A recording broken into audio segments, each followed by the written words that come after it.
গাড়ির হালকা স্পিডে রাজেশ আর তার স্ত্রী বনিতা কুন্তি কনক গ্রাম থেকে বাইরে যাচ্ছিল। রাস্তায় হালকা অন্ধকার আর শান্তি ছিল। কুন্তি কনক গ্রামের চুড়িটা খুবই প্রশংসিত ছিল। রাজেশ ওখানকার চুড়ি বনিতার জন্য কিনেছিল। বনিতা চুড়ির ব্যাপারে রাজেশকে জিজ্ঞাসা করে, তুমি নিজের গ্রাম থেকে এই চুড়ি কেন কিনলে? কিন্তু জানো কুন্তি কনক গ্রামের চুড়ির ব্যাপারে কি বলা হয়? আরে এটাই তো বলা হয় যে ওখানকার চুড়ির ওপরে নাকি কোনো অদৃশ্য কালো শক্তির একটা ছায়া রয়েছে। হ্যাঁ, কিন্তু এইসব ব্যাপারে আমাদেরকে ধ্যান দেওয়া উচিত না। দেখো তো কি সুন্দর চুড়িগুলো। যখন বনিতা হাসতে হাসতে নিজের হাতে চুড়ি পরে, তখন চুড়ির মধ্যে থেকে আওয়াজ আসতে শুরু করে। বাহ, চুড়ির আওয়াজটা কি সুন্দর শুনতে লাগছে গো। বনিতা হঠাৎ করে ব্যথার চোটে কষ্ট পেতে শুরু করে। রাজেশ হাসতে হাসতে জিজ্ঞাসা করে, আরে আরে তুমি এরকম নাটক করা বন্ধ করো। আমি নাটক করছি না কিন্তু। আচ্ছা, এখন আওয়াজটাও চেঞ্জ করে ফেললে। বনিতার চোখ হঠাৎ করে লাল হয়ে ওঠে, তার চেহারা ভয়ঙ্কর হয়ে ওঠে। রাজেশ এটা দেখে প্রচন্ড ভয় পায়। সে গাড়ি দাঁড় করায়। বনিতা, তোমার এটা কি হয়ে গেল? আরে তোমার কি হলো? রাজেশ আগে কিছু বলতো, তক্ষুনি বনিতা রাজেশের গলা টিপে ধরে, আর এইভাবে টিপে ধরে যে তার চিৎকার হাওয়াতে ছড়িয়ে পড়ে। তার মৃত্যু হয়ে যায়। কিছু বছর পর নেহা কলেজে কেস স্টাডির জন্য কুন্তি কনক গ্রামে পৌঁছায়। ওখানকার দোকান খুব রঙিন চুড়ি দিয়ে সাজানো ছিল। নেহা আর নন্দিনী কুন্তি কনকের খালি রাস্তা দিয়ে হাঁটছিল। রাস্তায় তারা একটা চুড়ি বিক্রেতা মহিলাকে দেখে। ওই মহিলার থেকে নেহা চুড়ি কিনতে চায়। শোনো, এই সবুজ লাল চুড়ি কত করে? এই চুড়িগুলো তো 120 টাকার। নন্দিনী একটা আশ্চর্য রকম ফিল করে। সে বারণ করতে করতে বলে, নেহা, এখানে একটু আলাদা রকম মনে হচ্ছে না? ওই গ্রামের ব্যাপারে শুনেছিস না? আরে ছাড় না সেসব। নেহা খুব জেদি মেয়ে ছিল। আর এই চুড়িগুলো কত? এগুলো 120 টাকা। দেব? হ্যাঁ, দিয়ে দাও। নেহা নন্দিনীর কথা একদমই শোনে না আর চুড়ি কিনে নেয়। নেহা আর নন্দিনী এগিয়ে যায়। এই গ্রাম থেকে যাবার পরেই তোর রাজেশ আঙ্কেলের মৃত্যু হয়েছিল না? আরে সেটা তো কাকু কাকিমার ঝগড়া চলছিল না, সেই জন্যই কাকিমা কাকুকে মেরে ফেলেছে। আরে ছাড় না সেসব, চল, দেরি হয়ে যাচ্ছে। দ্বিতীয় দিন যখন নেহা নিজের বিছানায় শুয়েছিল, তখন সে নিজের চুড়িগুলোকে দেখতে দেখতে নিজেকেই বলে ওঠে, কি পাগলের মতো কথা বলে, কি সুন্দর চুড়ি এগুলো। নিজের চুড়িগুলোকে দেখতে দেখতেই নেহা কখন ঘুমিয়ে পড়ে সে জানতেই পারে না। এখন নেহা একা হাঁটতে হাঁটতে কুন্তি কনক গ্রামের রাস্তায় হাঁটে। সে সেই চুড়িওয়ালিকেই দেখতে পায়। সে মাথা নিচু করে দাঁড়িয়েছিল। আশার চেহারা দেখা যাচ্ছিল না। চুড়ি নিয়ে নাও, চুড়ি নিয়ে নাও। নেহা আশার কাছে পৌঁছায়। শোনো, চুড়ি দেখাও তো। আশা যেই মাত্র মুখ তোলে, তার চেহারা খুবই ভয়ঙ্কর হয়ে গেছিল। এই নাও, কোনটা চাই? এই সবুজটা নাকি লাল রঙের? নেহা ভয়ের চোটে স্বপ্ন থেকে জাগে।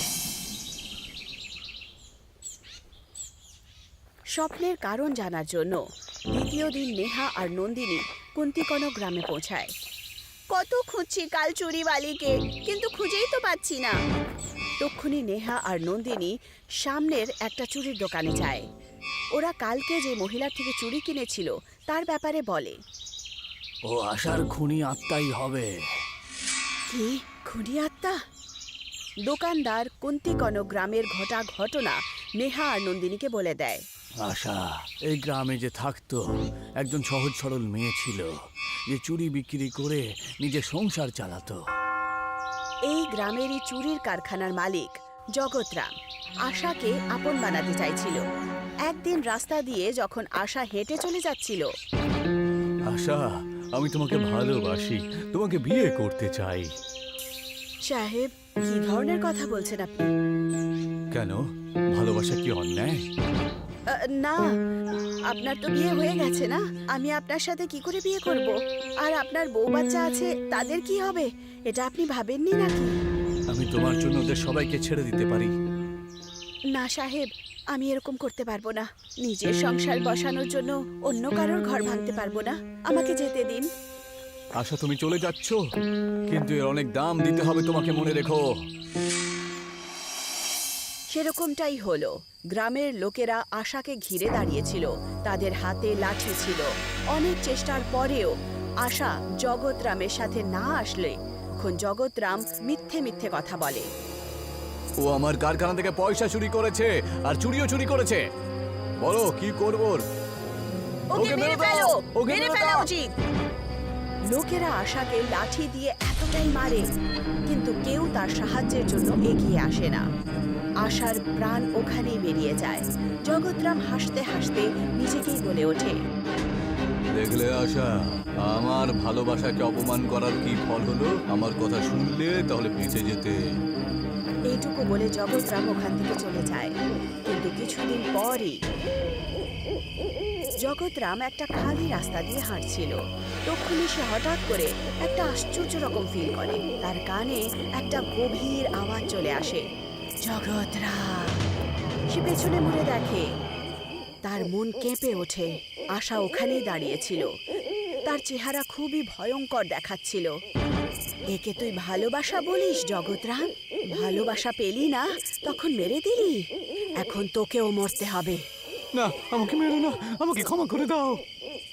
যতদিন তোর পুরো বংশকে শেষ না করে দিই, আমার আত্মা শান্তি পাবে না। তার আগে জগৎরাম কিছু বলবে, তার আগেই আশা তার গলা টিপে ধরে। জগৎরামের চোখ পুরো লাল হয়ে যায়। জগৎরাম মরে গেছিল। ব্যাস সেই থেকে আশার ওই খুনি আত্মা চুরি বিক্রি করে লোকজনকে মেরে দিয়েছে। কুন্তিকানা গ্রাম তো চুরির জন্যই বিখ্যাত, আবার সেই কারণেই একেবারে বদনাম হচ্ছে। নেহা আর নন্দিনী এই বিষয়ে নিজের বাড়িতেই কথা বলছিল। নেহা, যদি এই কথাগুলো সত্যি হয় তাহলে তো খুব বিপদ। আমি এইসব কথায় বিলিভ করি না। আমি তো চুরি পরব না। নেহা, পরিস না চুরি। কিন্তু নেহা নন্দিনীর কথা শোনে না। নেহা যেই মাত্র চুরি পরে, নেহার চেহারা বদলে যায়। তার চোখে একটা আশ্চর্য রকমের চমক থাকে। সে লাফিয়ে নন্দিনীর কাছে পৌঁছে যায় আর তার গলা টিপে ধরে। আমি তোকে মেরে ফেলবো। ছাড়ো আমাকে নেহা, কি করছিস? ছাড়। নন্দিনী একটা বিভূতি বার করে আর নেহার মাথায় লাগিয়ে দেয়। সে হঠাৎ করে চুপ হয়ে যায়। তার শরীর ফ্রিজ হয়ে যায়। সে শান্ত হয়ে গেছিল। আমার কি হয়েছিল নন্দিনী?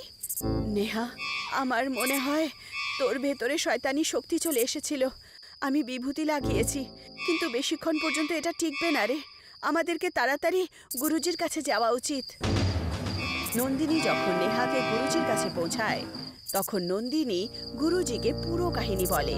গুরুজি চোখ বন্ধ করেন আর 1 সেকেন্ডের জন্য ধ্যান লাগান আর বলেন, নন্দিনী, এই চুরি আর আশার আত্মা দুজন মিলে একটা খারাপ শক্তির সংযোগ। চুরি ওর শক্তির আসল রহস্য। সবার থেকে গুরুত্বপূর্ণ কথা, আশাকে তোমার ঠাকুর দাদা অনেক বছর আগে ফাঁসিয়ে দিয়ে লোকেদের হাতে মেরে দিয়েছিল। তোমার বাবার মৃত্যুর পরে তোমার পরিবার এই গ্রাম ছেড়ে চলে যায়। যতবার তোমাদের বংশের লোকজন এই কুন্তিকানা গ্রামে আসবে, তাদেরকে মরতেই হবে। এটাই আশার আত্মা সবসময় চায়, আর ততদিন পর্যন্ত তার আত্মা শান্তি পাবে না। আমি জানতাম না যে কুন্তিকনক গ্রাম আমারই। এখন জানতে পারলাম যে আমার বাড়ির লোকেরা আমার কাছে এই কথাগুলো কেন লুকিয়েছে। হ্যাঁ, কিন্তু ভাগ্যের পরিহাস দেখো, তোমাদের এখানে নিয়েই এসেছে। কিন্তু এটা তো অন্যায় গুরুজি। অন্যায় তো দাদু করেছেন, আর নেহা কেন শাস্তি পাচ্ছে? হ্যাঁ ভুল, কিন্তু তবে এর উপায় রয়েছে। ওই চুরিগুলোকে ভেঙে দিয়ে আত্মার শান্তির পূজা করে ওই স্থানে বিসর্জিত করতে হবে যেখানে আশাকে মারা হয়েছিল। তবে এই ভুতুরে শক্তি থেকে আমরা মুক্তি পাবো। কিন্তু গুরুজি, এটা তো আমি একা করতে পারবো না। আপনার সাহায্য তো চাই। আমি জানি নন্দিনী, তোমার সঙ্গে আমি যাব। এই মুহূর্তে, এই সময়, এই কাজের জন্য বেরিয়ে পড়তে হবে আমাদের। রাত্রির অন্ধকারে নেহা, নন্দিনী আর গুরুজি গাড়িতে বসে কুন্তি কনকের দিকে রওনা দেয়। গুরুজি, নেহা আর নন্দিনী কুন্তি কনক গ্রাম পৌঁছে যায়। যেই মাত্র তারা যেখানে আশার হত্যা হয়েছিল সেখানে পৌঁছায়, চারদিকে সবকিছু শান্ত হয়ে যায় আর হাওয়া বইতে শুরু করে। ওই শয়তানি শক্তিটা জাগরিত হচ্ছে, তাড়াতাড়ি আমাদের পুজো শুরু করতে হবে। গুরুজি পুজো শুরু করেন। নেহার মধ্যে আশার আত্মা চলে আসে। তার চোখ লাল আর চেহারা ভয়ঙ্কর হয়ে ওঠে। তোমরা আমার চুরি নষ্ট করবে, তাহলে তোমাদের সবাইকে মারবো। আমি শুধু জগৎরামের বংশকে মারতে চাই। তোমরা চলে যাও। নেহা আশার বশে ছিল। নন্দিনী সঙ্গে সঙ্গে মন্ত্র জাপ শুরু করে। ওম হ্রিম ত্র্যম্বকম যজামহে সুতির বংশে বশীকরুন রক্ষো বিনাশনম দেবী মায়া হরতি পাপিনী। নন্দিনী বিভূতি ছিটিয়ে দেয়, যার পর নন্দিনী একটু শান্ত হয়। নন্দিনী তার চুড়ি ভেঙে দেয়। তক্ষুনি নেহা চোখ খুলে ফেলে। আমার চুড়ি ভাঙিস না। আশা, আমি জানি যে তোমার সাথে কি হয়েছে, কিন্তু জগৎরাম এই পৃথিবীতে আর বেঁচে নেই। ও তো মরে গেছে, আর ওর বংশের লোকজন তো তোমার কোনো ক্ষতি করেনি, তাই না? সেই জন্য এদেরকে ছেড়ে দাও তুমি। না, আমি ওকে ছাড়বো না। ওম হ্রিম ত্র্যম্বকম যজামহে সুতি বর্ষে বশীকরুন রক্ষা বিনাশনম দেবী মায়া হরতি পাপিনী। নন্দিনী চুড়ি আগুনে দিয়ে দেয়। চুড়ি পোড়া মাত্রই নেহার শরীর থেকে একটা ছায়া বেরিয়ে আসে আর আকাশে লুপ্ত হয়ে যায়। এবার নেহা সুরক্ষিত, আশার আত্মাকে মুক্তি পেয়ে গেছে। গুরুজি পুজো সমাপ্ত করেন। নেহার জ্ঞান ফেরে। নন্দিনী, কি হয়েছে? তোমরা ঠিক আছো? হ্যাঁ, আমরা ঠিক আছি। আর তুমিও। আকাশে সূর্যের কিরণ দেখতে পাওয়া যায়, যেন কুন্তি কনক গ্রামের জন্য একটা নতুন সকাল ছিল।